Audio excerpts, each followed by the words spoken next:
ఉన్నాను. ఈరోజు వాక్య ధ్యానము కొరకు ఫిలిప్పీలకు రాసిన పత్రిక, అపోస్తలుడైన పౌలు ఫిలిప్పీలకు రాసిన పత్రిక 1వ అధ్యాయము 21వ వచనాన్ని చదువుకుందాం.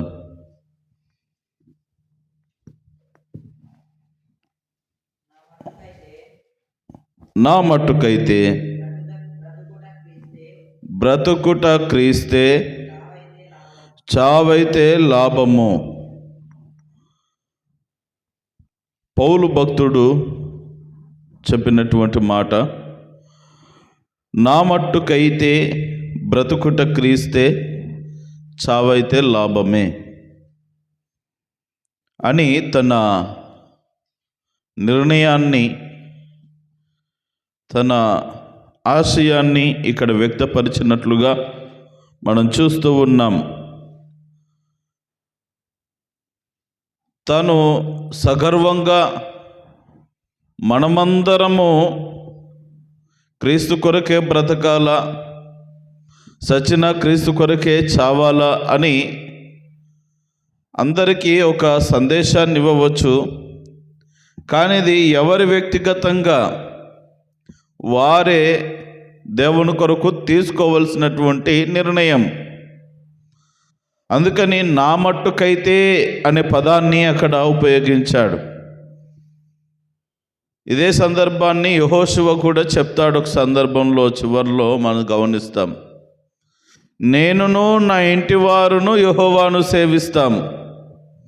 మీరు ఎవరిని సేవిస్తారో మీ ఇష్టం. నేను నా కుటుంబం అయితే మేము యెహోవాను సేవిస్తాము, ఆయననే నమ్ముకుంటాము, ఆయన కొరకే బ్రతుకుతాము, ఆయనలోనే జీవిస్తామనేటువంటి విషయాన్ని చెప్తా ఉంటాడు. అదేవిధంగా ఇక్కడ మనం గమనించినట్లయితే పౌలు భక్తుడు కూడా చెప్తున్నటువంటి మాట ఏంటంటే, నా మట్టుకైతే బ్రతుకుట క్రీస్తే, చావైతే ఇంకా మంచిది. అంటే చస్తే దేవుని కొరకే చస్తాను, క్రీస్తు కొరకు బ్రతికినా క్రీస్తు కొరకే బ్రతుకుతాను. అసలు సిసలైనటువంటి విశ్వాస లక్షణం ఇది. అసలు సిసలైనటువంటి ఒక దైవ భక్తుని యొక్క లక్షణం ఇది. ప్రేమణ దేవుని బిడ్డలారా, ఇది చాలా చక్కగా గుర్తించినటువంటి వ్యక్తి అపోస్తలుడైన పౌలు. బ్రతికినంత కాలం ఇక్కడ నీ కొరకు బ్రతుకుతాను, ఒకవేళ చనిపోయినా నీ సన్నిధికే కదా వచ్చేది, అది కూడా లాభమే. ఎవరైనా చావు లాభం అనే వాళ్ళు ఉన్నారు ఈ లోకంలో? చావు లాభం అనే వాళ్ళు ఎవరు లేరు. కానీ చావు కూడా లాభము అని గుర్తించినటువంటి వ్యక్తి ఎవరు బైబిల్ గ్రంథంలో అంటే అపోస్తలుడైన పౌలు. ఎందుకొరకు అని అంటే, చచ్చినా క్రీస్తు దగ్గరికి వెళ్తాము, బ్రతికినా క్రీస్తు కొరకు బ్రతుకుతాము. అంటే క్రీస్తు లేని జీవితము శూన్యం, వ్యర్థం. క్రీస్తును కలిగే మనము బ్రతకాలా. ఈ రోజున మనం జ్ఞాపకం చేసుకోవాలా. ఈ క్రిస్మస్ సందర్భంలో నెలలో మనం ఉన్నాము. క్రిస్మస్ అనగానే క్రీస్తును ఆరాధించుట. అసలు మనము ఆరాధించేది నిజంగా క్రీస్తును ఆరాధిస్తున్నామా? ఎంతగా ఆరాధిస్తూ ఉన్నాం? ఆయనకు చెందవలసిన మహిమను మనం ఇస్తున్నామా? ఆయనకు రావలసినటువంటి ఘనతను మనం ఇస్తున్నామా? ఒకసారి మనలను మనము పరీక్ష చేసుకోవాలి. వ్రాయబడినటువంటి మాట బ్రతుకుట క్రీస్తే. ఈ సందర్భంగా మనం జ్ఞాపకం చేసుకోవాలి. 3 విషయాలు చెప్పాలని, 1, 2 లేదా 3 విషయాలు చెప్పాలని. 1, మనము కూడా క్రీస్తు కొరకు బ్రతకాల. ఎవరి కొరకు బ్రతకాల? క్రీస్తు కొరకు బ్రతకాల. 2వది, క్రీస్తు వలె బ్రతకాల. ఎలా బ్రతకాల? క్రీస్తు వలె బ్రతకాల. అంటే క్రీస్తు ఎలా బ్రతికాడో అలాంటి బ్రతుకు మనకు. 3వది, క్రీస్తులో బ్రతకాల. కొంచెం వ్యత్యాసంగా ఉండవచ్చు మీకు ఈ పదాలు, కానీ క్రైస్తవులకు ఈ తత్వం ఉంటే గనుక నిజంగా వారి జీవితాలు ధన్యమవుతాయి. వారి భక్తి క్రీస్తులో సార్థకము చేయబడుతుంది. క్రీస్తు కొరకు బ్రతకడము అనంటే, ఇదిగో పౌలు చెప్తున్నాడు, బ్రతుకుట క్రీస్తే అంటే నేను క్రీస్తు కొరకు బ్రతుకుతాను. నా మరణము వరకు నేను క్రీస్తు కొరకే బ్రతుకుతాను, క్రీస్తు కొరకే జీవిస్తాను, క్రీస్తు కొరకే సువార్త ప్రకటిస్తాను. నా ఊపిరిన్నంత వరకు నా జీవనమంతా కూడా క్రీస్తు కొరకే. ఆయన లేని జీవితము నాకు అక్కర్లేదు. ఆయన లేని ఈ బ్రతుకు అసలు బ్రతికే కాదు. కాబట్టి నేను క్రీస్తు కొరకు బ్రతుకుతాను అని అంటున్నాడు. మనము కూడా క్రీస్తు కొరకు బ్రతికే వారముగా ఉండాల. క్రీస్తు కొరకు బ్రతికినప్పుడు కష్టాలు వస్తాయి, కన్నీళ్ళు వస్తాయి, శ్రమలు వస్తాయి. మత్తయి సువార్తలో చెప్పబడినటువంటి రీతిగా క్రీస్తు నిమిత్తం మీరు శ్రమపడి నిందించి అవమానపరచబడినప్పుడల్లా మీరు ధన్యులు, పరలోకమందు మీ ఫలము అధికమగును అని చెప్పబడినది. ప్రేమల దోంబిడ్లారా, జ్ఞాపకం చేసుకుందాం. క్రీస్తు కొరకు బ్రతకడము కానీ, క్రీస్తు వలె బ్రతకడము కానీ, క్రీస్తులో బ్రతకడము కానీ కొంచెం కష్టమైనటువంటి వ్యవహారమే, అంత సులువైనటువంటిది కాదు. కానీ అలా బ్రతకడము కనుక మనం అలవరుచుకున్నట్లయితే నిజంగా ఆ జీవితము ధన్యకరమైనది. ఎలాంటిది? ధన్యకరమైనది. కాబట్టి ప్రేమన దోంబిడ్లారా, క్రీస్తు కొరకు మనము బ్రతకాల. నా నిమిత్తము అంటాడు మత్తయి సువార్త 5వ అధ్యాయంలో, నా నిమిత్తము జనులు మిమ్మును నిందించి అవమానపరిచి మిమ్మల్ని దూషించినప్పుడల్లా, హింసించి మిమ్మల్ని దూషించినప్పుడల్లా మీరు ధన్యులు. క్రీస్తు కొరకు బ్రతికితే క్రీస్తు నిమిత్తము కొన్ని నిందలు, అవమానాలు, శ్రమలు కలుగుతాయి. వాటిని ఎదుర్కోవలసి వస్తుంది. క్రీస్తు కొరకు బ్రతకడం అంటే అంత సులువైనటువంటిది కాదు. ఎన్నో ఆటంకాలు, ఆక్షేపణలు. కొన్నిసార్లు అనుకుంటూ ఉంటాం, మా వాళ్ళే అనలేరు, మీరేందండి అనేది కదా. మా వాళ్ళు ఇంతవరకు మా నాయన తిట్టలేడు, నన్ను నువ్వు తిట్టేదేంటి? కానీ క్రీస్తు కొరకు బ్రతకాలంటే కొన్ని తిట్లు, సొట్లు అన్నీ పడతా ఉంటాయి. జాగ్రత్తగా గమనించండి. క్రీస్తు కొరకు మనము బ్రతకడము నేర్చుకోవాలి. అందుకే పౌలు భక్తుడు తుది నిర్ణయాన్ని, దృఢమైన తన తీర్మానాన్ని తెలియచేస్తూ ఉన్నాడు. నా మట్టుకైతే బ్రతుకుట క్రీస్తు కొరకే, చచ్చినా లాభమే. రెండవదిగా మనం జ్ఞాపకం చేసుకోవాలి, బ్రతుకుట క్రీస్తు వలె బ్రతకాల. క్రీస్తు కొరకే బ్రతకాల. కానీ అది ఎలా బ్రతకాలి? క్రీస్తు కంటే క్రీస్తులాగా బ్రతకడం నేర్చుకోవాలి. క్రీస్తు ఎలా బ్రతికాడు? క్రీస్తు ఎలా బ్రతికాడు? ఆయన పాప స్వభావము కలిగిన లోకంలోనికి వచ్చి పాపము లేని పాపరహితుడిగా ఆయన బ్రతికాడు. ఆయన పాపము కలిగిన లోకంలోనికి వచ్చాడు. పాపభూషమైన లోకములో, పాపభూషమైన మనుషుల మధ్యలో సంచరించినప్పటికీ ఆయన పరిశుద్ధుడిగా బ్రతికాడు. పాపము లేనివాడిగా, పాపము అంటనివాడిగా ఆయన బ్రతికాడు. ఎవరు వేలెత్తి చూపించకుండా, నాలో పాపమున్నదని మీలో ఎవరు స్థాపించును, ఎవరు నిరూపిస్తారు రండి అని సవాలు విసిరితే ఒక్కడు రాలే. చుట్టూ ఆయనను ఎప్పుడు పట్టుకుందామా, ఎక్కడ ఇరికిద్దామా అని చూసేవాళ్ళే. ప్రభు అవకాశం ఇచ్చాడు, రండి, ఎవరు పట్టుకుంటారు రండి నన్ను, నాలో పాపమున్నదని మీలో ఎవరు నిరూపిస్తారు, కమాన్ రండి. ఒక్కడు రాలేదే. బ్రతుకుతే క్రీస్తులాగా బ్రతకాలి. క్రీస్తు కొరకు బ్రతకడం ఎంత ప్రాముఖ్యమో క్రీస్తు వలె బ్రతకడం ఇంకా ప్రాముఖ్యమైన విషయం.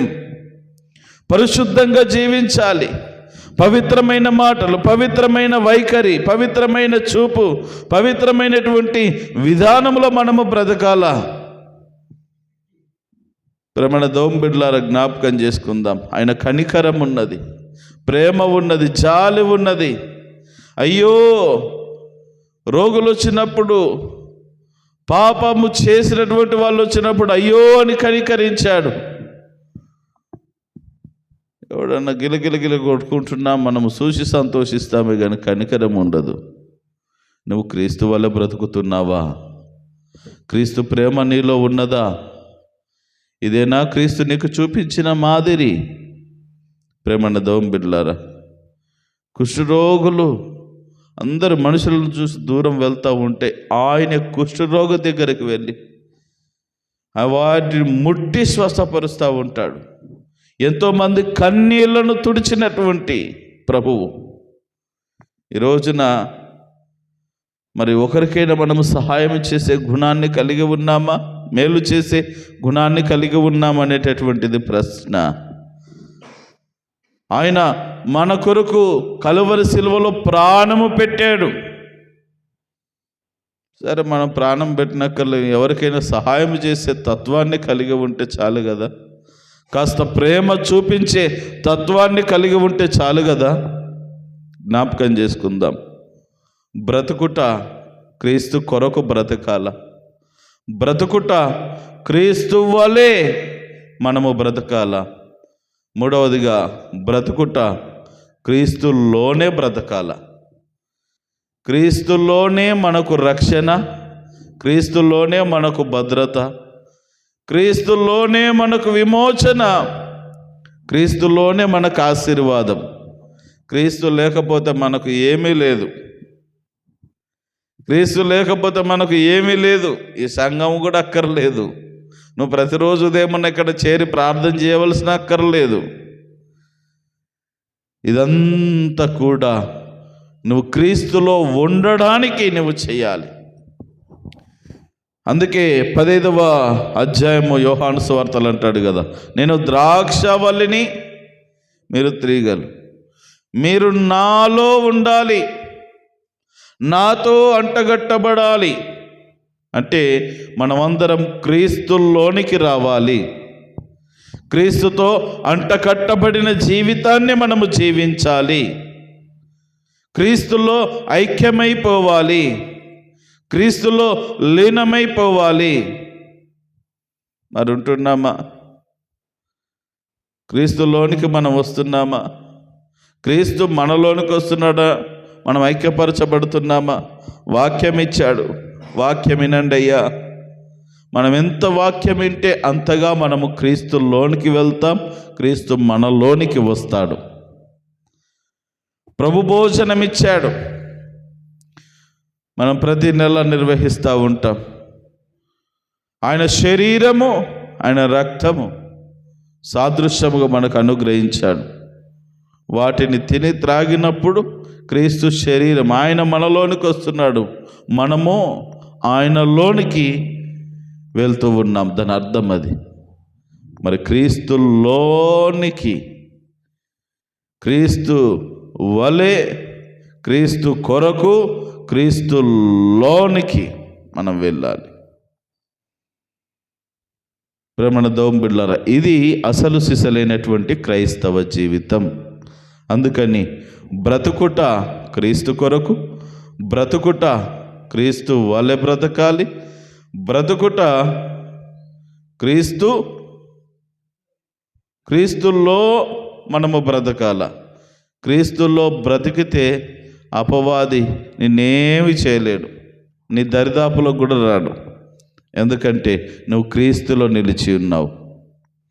క్రీస్తులో ఉన్నవారికి ఇక ఏ శిక్షా విధి లేదు అని రోమిలకు రాసిన పత్రిక 8వ అధ్యాయంలో చెప్పబడింది. క్రీస్తు నందు ఉన్న వారికి ఏ శిక్షా విధి లేదు. ఎందుకంటే మనము క్రీస్తులో నిలిచి ఉన్నాం గనుక. కాబట్టి ప్రియమైన దేవుని బిడ్డలారా, ఈ విషయాలు మీ మనసులో పెట్టుకోండి. మీ హృదయంలో నుండి తొలగిపోనీయకుండా చూసుకోనండి. ఒకసారి ఈ పక్కన ఉన్న వాళ్ళతో చెప్పండి, ఇక నుండి క్రీస్తు కొరకు బ్రతుకు, క్రీస్తు వలె బ్రతుకు, క్రీస్తులో బ్రతుకు. క్రీస్తు లేకుండా మాత్రం బ్రతకకు, అది అసలు బ్రతికే కాదు. క్రీస్తును కలిగిన బ్రతుకులు బ్రతుకుదాం. బ్రతుకుట క్రీస్తే, చావైతే లాభమే. ఇక వెనకాల మాట చెప్పడానికి ఎవరు ఇష్టపడరు, కానీ పౌలు చెప్పాడు. మనకు అసాధ్యం, బ్రతుకుట క్రీస్తు కొరకు బ్రతుకుతానండి అని చెప్తారు, కానీ సావైతే ఇప్పుడు వద్దు. 2 రోజులు బ్రతకాల, 2 రోజులు బ్రతకాల. ఒక 70 సంవత్సరాలు నిండినాక అప్పుడు ఇచ్చేస్తా. కాదు. పౌలు మంచి యవన ప్రాయంలో, ఇంకా అతనికి ఆశయాలు చాలా ఉన్నాయి, లైఫ్ ఉన్నది. అప్పుడే చెప్పాడు ఈ మాట, బ్రతుకుట క్రీస్తే, చావైతే లాభమే. ఆయన అర్థం చేసుకున్నాడు క్రీస్తు తత్వాన్ని, అందుకే చెప్పాడు. ఈరోజున మనం కూడా ఈ మాట చెప్పగలగాల. మనమే కాదు, ప్రతి క్రైస్తవుడు ఈ మాట చెప్పగలగాల. బ్రతుకుట క్రీస్తే, నేను క్రీస్తు కొరకే బ్రతుకుతాను, క్రీస్తు వలె బ్రతుకుతాను, క్రీస్తులోనే బ్రతుకుతాను, ఇదే నా ఆశయం, ఇలాగే నేను జీవిస్తానని చెప్పగలగాలి. అది నిజ క్రైస్తవుని లక్షణం. అలాంటి జీవిత వైఖరిని దేవదేవుడు మీకెల్లరికి అనుగ్రహించి నడిపించును గాక. ఆమేన్.